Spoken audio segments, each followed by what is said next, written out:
hypothetical scenario where the local government is here, we know what's going on here, we know what the needs of the people are, this is where the real power needs to be the local government. How does law enforcement locally, do they defend the community against an unjust act by the federal government or the federalized National Guard coming into conflict? If I could make a comment here, NIMS is not federal government. Okay. It's federal, state, local municipalities. Okay. So it does not connote to the feds coming in.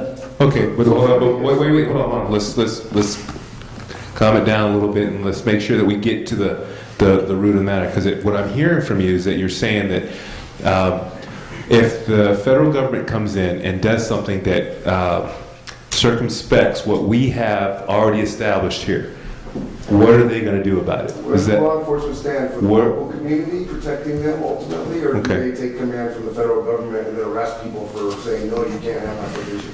Okay, so what are we going to do? That's the question. How do we? I'm sorry to put you on such a spot, but I've been You're not putting me on the spot because I only got 5 guys. I mean, how much of a fight can I put up? I'm being honest. You know, we would, and I know Scott well enough, and I don't know the other chiefs in our area and my people well enough that, you know, that is a tough question, you know, but we work for the local citizens, not for the federal government, and I think, you know, we've all sworn an oath to that effect. So I know that's where we'll be. How effective we're going to be against tanks with our 5 and 6, 7, 8 guys with little guns, I'm not sure. But hopefully that we'd stand right there to the end anyway, and say that, you know, we're Okay,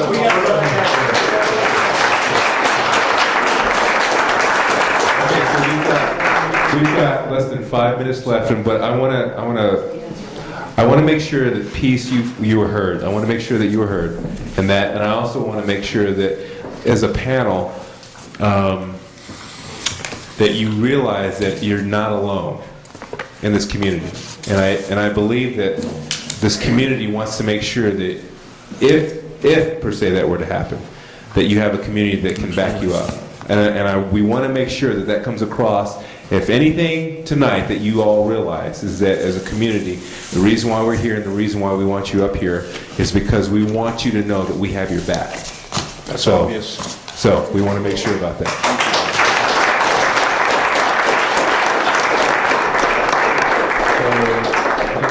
As a question, real quick. Okay, I just heard you murmur something about martial law, and so I think Scott. And I thought I heard you say something about martial law just kind of under your breath. And so that's a question that's been going through my mind because I know that if we hit certain national emergencies, that's something that's kind of, that I've read, that seems to be in the code. So my big question has been, what in the world does that mean? Let's say something really bad happens in DC and they call a national martial law for a period of time. What does that look like for us here? I have no idea. Total chaos. No, but like for us having martial law right here, what would we have to do? Go to bed early? You know, let's no, absolutely. That's absolutely. You know, they'll set down state, federal standards that, you know, that have very strict curfews on it.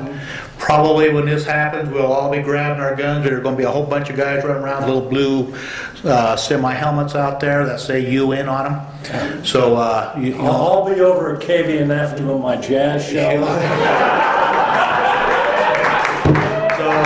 But you know, that is the worst case scenario, and those would be curfews, pretty much complete loss of liberty. And that's when we're going to have to stand. We brought that up. That's where we'd be. Yeah, so. In a nuclear. That's why you said Yeah. martial law. That will lead to a martial law. Nuclear altercation on the international level will immediately enact a martial law.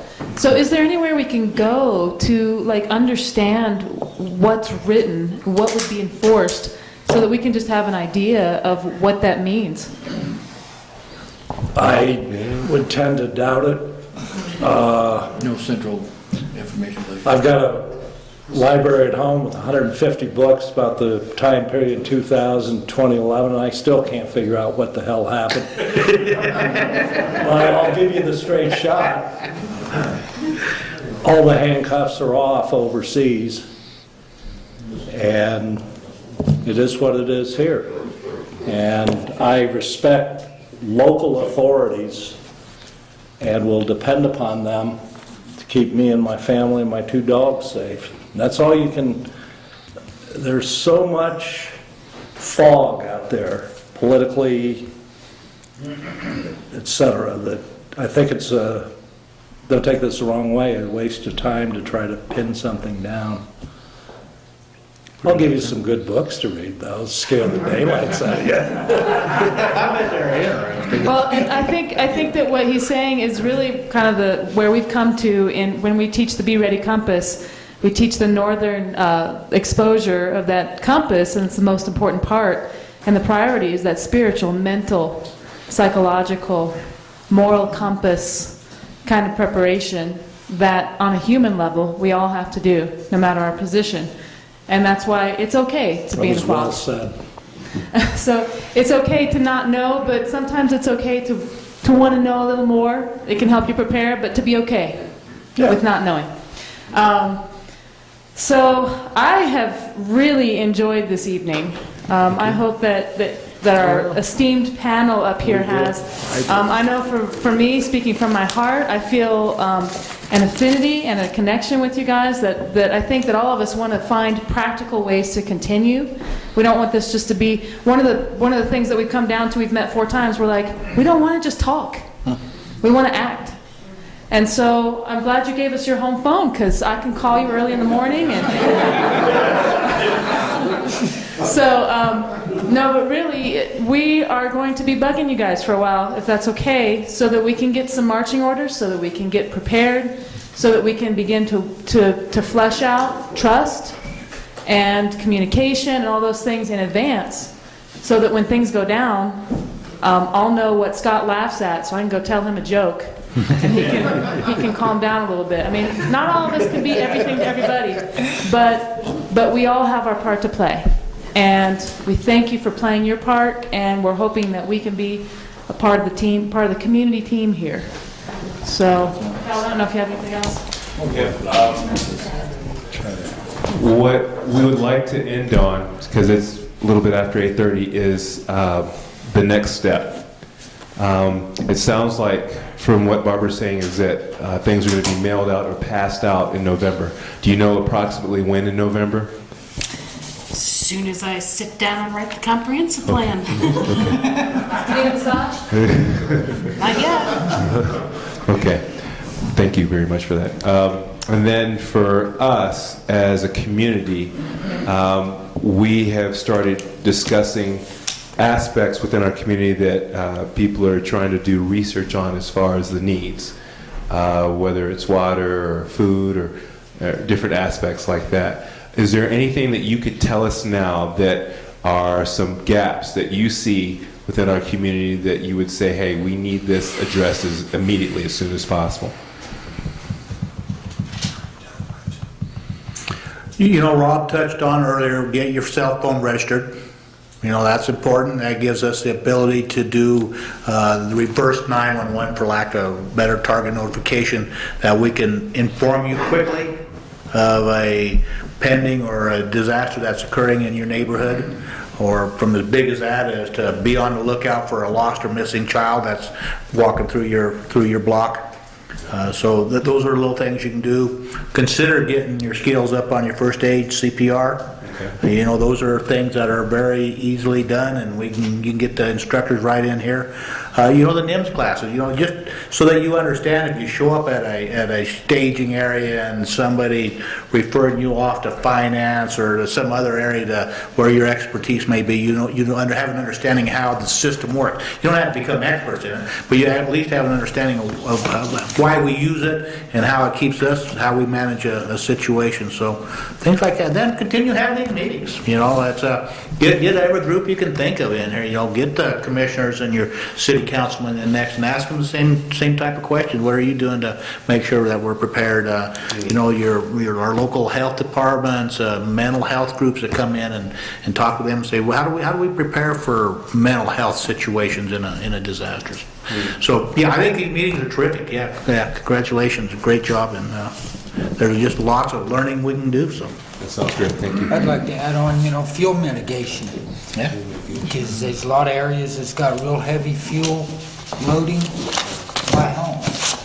And it's hard to fight fires around heavy fuel loads. Whether it's a thinning project or just, giving yourself defendable space around your homes. Okay, awesome. And then with that, it sounds like what we're going to do is that from this meeting tonight, assess the next steps as far as the advice that you've given us of what to do next. Know that we're going to continue to keep in touch with you all. We want to make sure that this communication continues and that you can count on us to be able to let us know not only how we can support you, but when things are coming down the pipe. Because we realize that you all are our first area of defense. You know what's coming down. You know what's happening. And so we want to make sure as a community that we not only have your back, but we're here to protect you as well. So we want that communication continuing. Anything that you need us to do, please let us know. And then what we're going to do is we're going to, thanks to Carolyn and others here in the community, we want to continue to have meetings and talk and make sure that we're just ready and prepared. So let's give them. You mentioned the next Sunday event. I'm assuming you're having one out at the trading post. Some people may not know about those evening events. That's good. Thank you for that. So every Sunday, what we've been doing over at the Trading Post, old Trading Post off of Blackbridge Road, Lamburn Farm, is that from 6 to 7:30, we've been meeting as a group in terms of emergency preparedness. What does that look like as a community? How different areas that might be of need or support, and people are coming together, and it's been pretty amazing the amount of support that's been happening. And so we've been meeting. And so if you're new for tonight and you haven't been to one of those meetings, I would suggest coming. Also, what else? There's a lot that's going on in the community. If you're paying attention to the Peonia message board, there's a Yahoo group, from what I understand, that's talking about what's happening with the CSA. There's a lot going on in the community in terms of different classes, different people that are offering different classes, whether it's financial support, self-defense, the CSA, as I said before, things like that. Permaculture. I mean, there's a lot that's going on. So, and if you need some more information or resources, feel free to come to Lamburn Farm or the Trading Post at 6 o'clock. On Sunday. On Sunday. Thank you. Is there anything else that I'm forgetting? Good job, you guys. Thank you. Thank you.